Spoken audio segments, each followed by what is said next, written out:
You ever heard the tale of a story of the man who almost slayed the beast? Today, I saw that.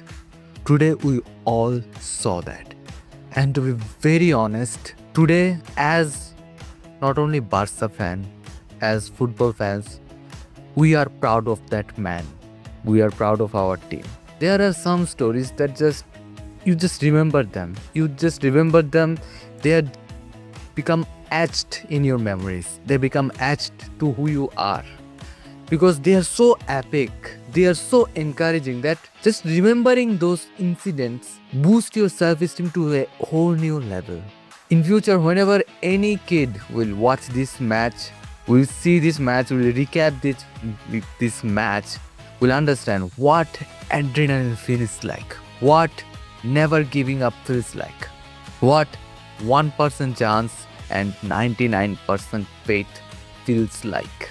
Today, there is nothing much to say about the tactics. There is nothing much to say about how we played, how they played, because it's pretty much evident to everyone that they came here with one and only one motive. We have a 4-0 lead. We are going to defend it with our life.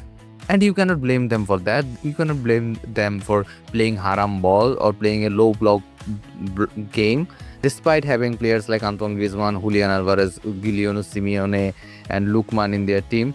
That is what the strategy of their gameplay was. That is how they came in with the mental preparation that we have a 4-0 lead, we have a 4-0 lead. We don't need to press too much. We don't need to exhaust ourselves while attacking. Let them play, we'll just defend. And Hansi Flick knew that. And Hansi Flick understood that Diego Simeone is counting on the fact that his defensive capability, the players, the way they are drilled to defend such lead, he is going to count on the players' defensive ability a lot. Hansi Flick knew that, and the way Hansi Flick responded is a statement. Is a statement not only to Diego Simeone, Atletico Madrid, but to the whole world, whole football world, that this is how Barca can play. This is how our players can play. This is how they can treat you. Be aware. Be aware of us. Yes, in the first half, we played shit. We played horribly. That's why we were 4-0 down in the first place. And maybe we could have responded in that match as well. If we could have just returned 1 or 2 goals, the story might have been completely different. But if in the whole world, if there was any team that the whole world knew could make a comeback, it was Barca. You will never see such incident ever again where a team, despite being 4-0 up in their first leg, are treated as an underdog, are treated as a team that might bottle up their lead, that might lose their lead. Not because they are a bad team, because they are facing such an opponent that are relentless, that are going to give their whole heart, and that is what Barca did. And I am proud of it. I am proud of all my players, I am proud of my manager, and I am proud of my fan base. I am proud of our community. The way they supported the players, the way they supported Hansi Flick, the way they supported the whole management, the whole stadium, how they chanted, how they hyped them up, how they boosted their self-esteem. They were giving their all. The fans were giving their all. And in return, the players were giving their all. The players were pouring their heart out. And if you want to understand how much toll did they endure, how much toll that their body endured due to this match, just look at them after the final whistle blows. Just look at how all of their body collapses after the final whistle blows. That is how exhausted they were. That is how much relentlessly they ran. That is how relentlessly they pressed. That is how they played. Relentless. Continuous attack, continuous pressing.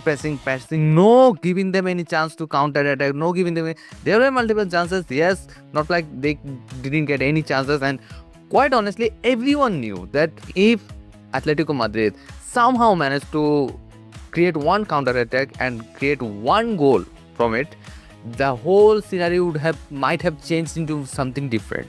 The whole self-esteem might have dropped. The whole push might have reduced a little. But the way Barca defended as well, with Gerard Martin and Kubarsi, Pau Cubarsí, two youngsters, Alejandro Balde and Koundé.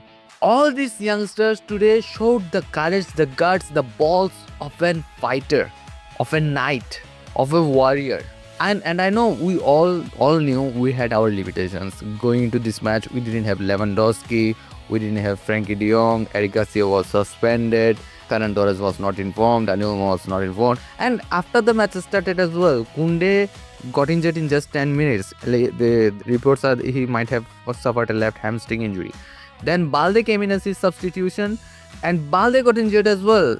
Same issue, left hamstring muscle injury.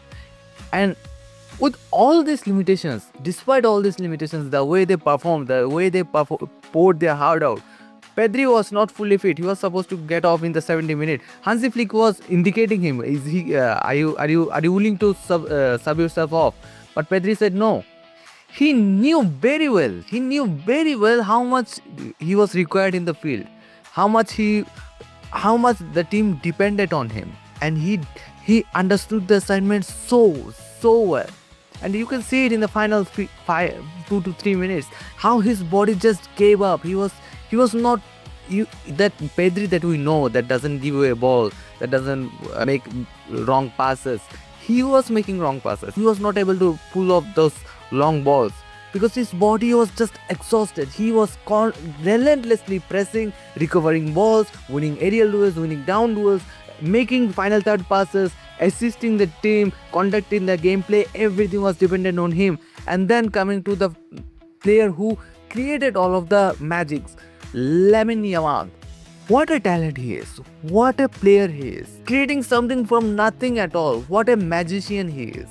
Rafinha in the front, although he is not a dribbler or a magician like Lamine Yamal, yes, true, but the way he pressed, the way he made those runs, the way he, after the substitution of Ferran Torres and Dani Olmo, Rafinha played more like a center-attacking midfield who had the free roaming options. He could roam in the left flank and in the right flank as well.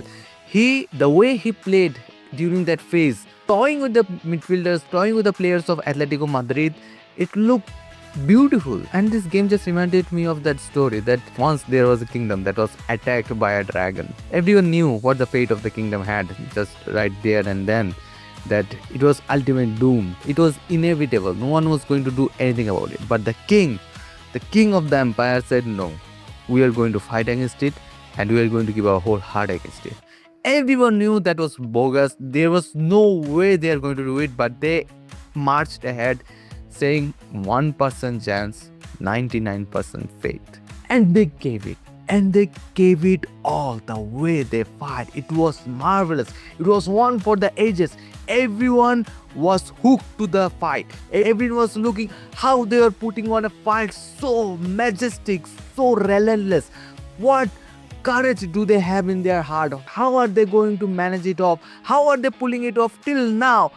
Is it going to happen? Is it really going to happen? Are they going to pull off the impossible? How are they getting so close to slaying the dragon? And then ultimately, the dragon wins. The dragon slays all of them. But there was no regret. There was no disappointment. There was no sorrow in their eyes. Their eyes were filled with tears, but tears of pride, tears of joy. Tears of joy to see such a fight with their own eyes. Today we saw that fight. Today we saw that fight in all our players, in our manager, how they dealt with the scenario, how they dealt with the pressure, how they responded in the pitch. Everything showed character. Everything showed personality. And honestly, if they continue with this personality, I know this kind of relentless energy doesn't come all day. You saw how much exhausted every player were, how they just fell down after the final issue. Like, oh God, finally.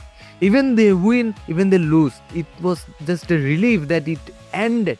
For Atletico Madrid player as well, because after the third goal, they were panicking. They were like, just blow the damn whistle, just end this game. We are not able to take it. The players in the the players that were in the dugout, they were not playing, but they were panicked. They were going to mental breakdown. That is the kind of toll this match took on them. Barca had nothing to lose, but they gave it their all. And that's how they should play. That's how the message should be. Europe, we are going to come for you. We know we are not perfect. We don't have every utility under our belt. We have our flaws, but we are going to come for you. And if there is any team that the world has faith on for pulling a comeback like this, it's us and us only. Atletico Madrid, we are going to face you in the Champions League again. Remember, this time we don't have a 4-0 cushion to save you. This time we are going to come for you. That's it for today's video. I'm proud of my team, I'm proud of my players, I'm proud of my manager, I'm proud of this badge and its fan base. I'm proud that I'm a football fan. I love football, and this sport is such a majestic sport that it keeps giving so many stories, so many stakes, so many morals, so many principles, so many messages all at once. And today's game was such a game that delivered so many messages that even in future, young kids are going to see it and say, damn, what a game it was. To finish off the video, I'm just going to say, Visca el Barça, Visca el Catalunya.